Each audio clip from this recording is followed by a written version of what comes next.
तो वेलकम है फ्रेंड्स। इस वीडियो में हम लोग बात करने वाले हैं भारत के राष्ट्रीय प्रतीक चिन्ह के बारे में, जो कि 25 से 26 इंपॉर्टेंट क्वेश्चन हैं और लगभग ये हर एग्जाम में पूछे जा चुके हैं। ठीक ना, तो आइए शुरू करते हैं। तो इंडियन नेशनल सिंबल में हमारा पहला प्रश्न आता है, भारत के राष्ट्रीय ध्वज की लंबाई और चौड़ाई का अनुपात क्या है। भारत के राष्ट्रीय ध्वज की लंबाई और चौड़ाई का अनुपात क्या है। तो इसका आंसर हो जाएगा 3:2। लंबाई और चौड़ाई का अनुपात होता है हमारा 3:2। दूसरा प्रश्न है कि भारत के राष्ट्रीय ध्वज की चौड़ाई और लंबाई का अनुपात क्या है। देखिए, यहाँ पे लंबाई और चौड़ाई पूछा है प्रश्न संख्या 1 में, और प्रश्न संख्या 2 में पूछा है चौड़ाई और लंबाई का अनुपात। ठीक ना, तो इसका आंसर हो जाएगा आपका 2:3। चौड़ाई 2 है और लंबाई 3। ठीक, अगला देखते हैं। तो हमारा तीसरा प्रश्न आता है, भारत के राष्ट्रीय ध्वज के मध्य बने धर्म चक्र का रंग क्या है। तो आपको बताना है कि कैसा रंग का है, समुद्री नीला, गहरा नीला, काला या हरा।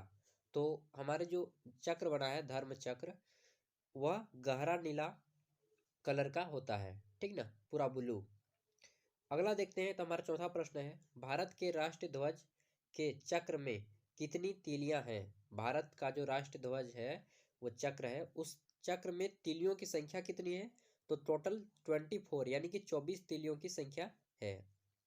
पांचवा प्रश्न है दोस्तों हमारा कि स्वतंत्र भारत के राष्ट्रीय ध्वज का डिजाइन निम्नलिखित में से किसने बनाया। आपको नाम बताना है उस व्यक्ति का जिन्होंने डिजाइन तैयार किया था स्वतंत्र भारत में, यानी कि 1947 के बाद। ठीक, हमारा जो राष्ट्रीय ध्वज है अभी तक कई बार बदला जा चुका है। ठीक, इस पर भी हम कभी वीडियो बनाएंगे। तो इस जो डिजाइन बनाया था उनका नाम था पिंगाली वेंकैया। ठीक, पिंगाली वेंकैया। अगला प्रश्न है हमारा छठा, भारत का राष्ट्रीय गान क्या है। नेशनल एंथम क्या है हमारा। तो जन गण मन हमारा राष्ट्रीय गान है। अगला देखते हैं। तो हमारा सातवां प्रश्न आता है कि भारत के राष्ट्रीय गान के रचयिता कौन है, यानी कि भारत के राष्ट्रीय गान को किसने लिखा है। तो भारत के राष्ट्रीय गान को रविंद्रनाथ टैगोर ने लिखा है। और आपने नाम सुना होगा सत्येंद्रनाथ टैगोर, जो कि भारत के प्रथम सिविल सर्वेंट थे।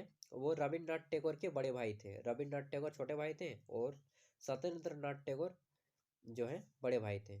अगला देखते हैं, राष्ट्रीय गान जन गण मन सर्वप्रथम कब और कहाँ गाया गया। तो सबसे पहले 1911 ईस्वी में कलकत्ता अधिवेशन में गाया गया था। ठीक, जन गण राष्ट्रीय गान को हमारी। अगला है नौवां प्रश्न, भारत के राष्ट्रीय गान जन गण मन को संपूर्ण रूप से गाने में कितना समय लगता है।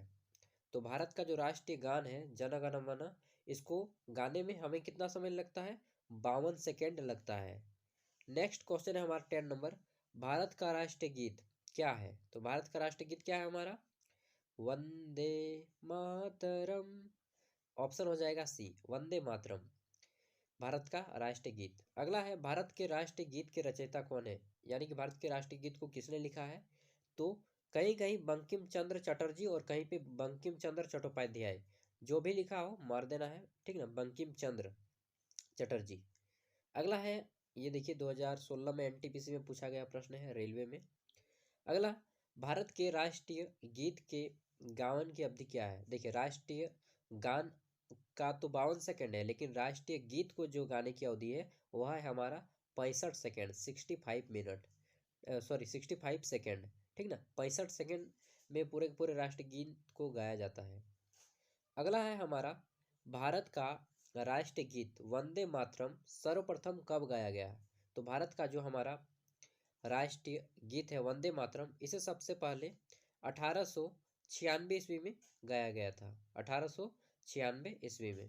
ठीक, अगला है हमारा, भारत का राष्ट्रीय गीत वंदे मातरम किस ग्रंथ से संकलित है। जो वंदे मातरम हमारा राष्ट्रीय गीत है, यह किससे लिया गया है। तो यह लिया गया है हमारा आनंद मठ से, आनंद मठ से। ठीक ना, यह मूल रूप से बंगाली भाषा में था। अगला है, आकाशवाणी और दूरदर्शन के दैनिक कार्यक्रमों की शुरुआत किससे होती है। तो आकाशवाणी और दूरदर्शन का जब भी प्रोग्राम शुरू होता है तो उससे पहले आपका राष्ट्रीय गीत, नेशनल सॉन्ग गाया जाता है वंदे मातरम का। ठीक, अगला है हमारा सारनाथ स्थित अशोक स्तंभ, जो कि हमारा है ना, सारनाथ स्थित राष्ट्रीय स्तंभ का कौन सा भाग राष्ट्रीय प्रतीक चिन्ह के रूप में लिया गया है? ऊपर वाला भाग, मध्य वाला भाग, या आधार वाला भाग, या शीर्ष वाला भाग? तो इसका आंसर हो जाएगा शीर्ष वाला भाग, यानी कि सबसे ऊपर का जो भाग है उसे ही हमारा राष्ट्रीय स्तंभ बनाया गया है। ठीक, अगला देखते हैं। और एक चीज यहाँ पे, सारनाथ जो है आपका किस राज्य में है? तो यह आपका उत्तर प्रदेश में है। ठीक, नेक्स्ट है आपका, भारत के राष्ट्रीय प्रतीक में निम्नलिखित में से कौन सा पशु दृष्टिगत नहीं है? यानी कि भारत के राष्ट्रीय प्रतीक में कौन सा पशु को नहीं दिखाया गया है? ऑप्शन है आपका सिंह यानी कि लायन, सांड, घोड़ा या हिरन। तो सिंह, सांड और घोड़ा तीनों हैं, लेकिन हिरन जो है नहीं है। ठीक, सिंह, सांड और घोड़ा के अलावा जो भी ऑप्शन दे उसको आपको काट देना है। और ये क्वेश्चन आपका एसएससी 2017 में भी पूछा गया है। अगला देखते हैं, तो हमारा आता है, भारत के राष्ट्रीय प्रतीक चिन्ह में कितने शेर दिखाई देते हैं? देखिए, शेर कितने दिखाई देते हैं वो अलग बात है, और कितने शेर हैं वो अलग बात है। तो राष्ट्रीय शेर में कितने दिखाई देते हैं राष्ट्रीय चिन्ह में? तो 3 शेर दिखाई देते हैं, आंसर हो जाएगा 3। अगला है हमारा, भारत का राज चिन्ह अशोक महान द्वारा सारनाथ में स्थापित सिंह स्तंभ से लिया गया है। इस राज चिन्ह के मूल स्तंभ में कितने शेर हैं? अभी मैंने बताया कि दिखाई देते हैं 3, लेकिन वास्तव में इनकी संख्या कितनी है? शेरों की संख्या है 4। ठीक, 4 शेर हैं। अगला है हमारा, भारत के राष्ट्रीय संवत के रूप में किस संवत को प्रदान किया गया है मान्यता? तो भारत का राष्ट्रीय संवत शक संवत है। शक संवत, जो कि कनिष्क एक राजा था उसी के द्वारा चलाया गया था, कनिष्क के द्वारा चलाया गया था शक संवत। ठीक, अगला है, शक संवत पर आधारित राष्ट्रीय पंचांग का प्रथम मास क्या होता है?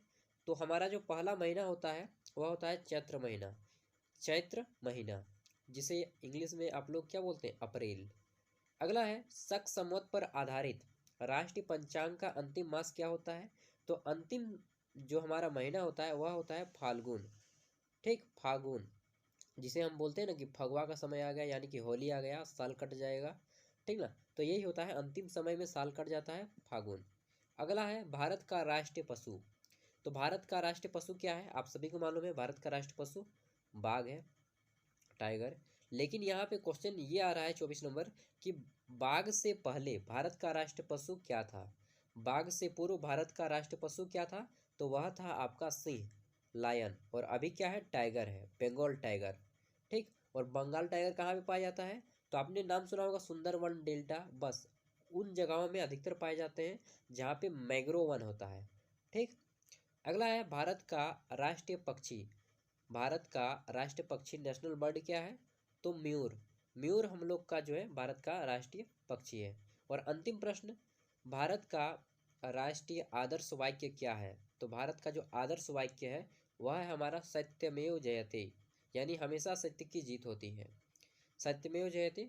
और अंतिम क्वेश्चन मैं खुद से दे रहा हूँ कि भारत का जो राष्ट्रीय वाक्य है सत्यमेव जयते, यह आपका कहाँ से लिया गया है?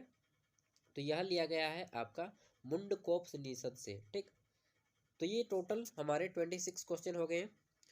और अगर आपका कोई दोस्त इस तरह की कम्पिटिटिव एग्जाम की तैयारी कर रहा हो तो उन तक भी वीडियो को शेयर कर दीजिएगा। अगर आप हमारे चैनल पर पहली बार आए हैं तो सब्सक्राइब कर लीजिएगा एंड बेल के आइकन को प्रेस कर दीजिएगा, ताकि आपको सभी प्रकार के नोटिफिकेशन मिल सकें। Thank you for watching this video, bye bye. फिर मिलते हैं नेक्स्ट वीडियो के साथ, तब तक के लिए बाय।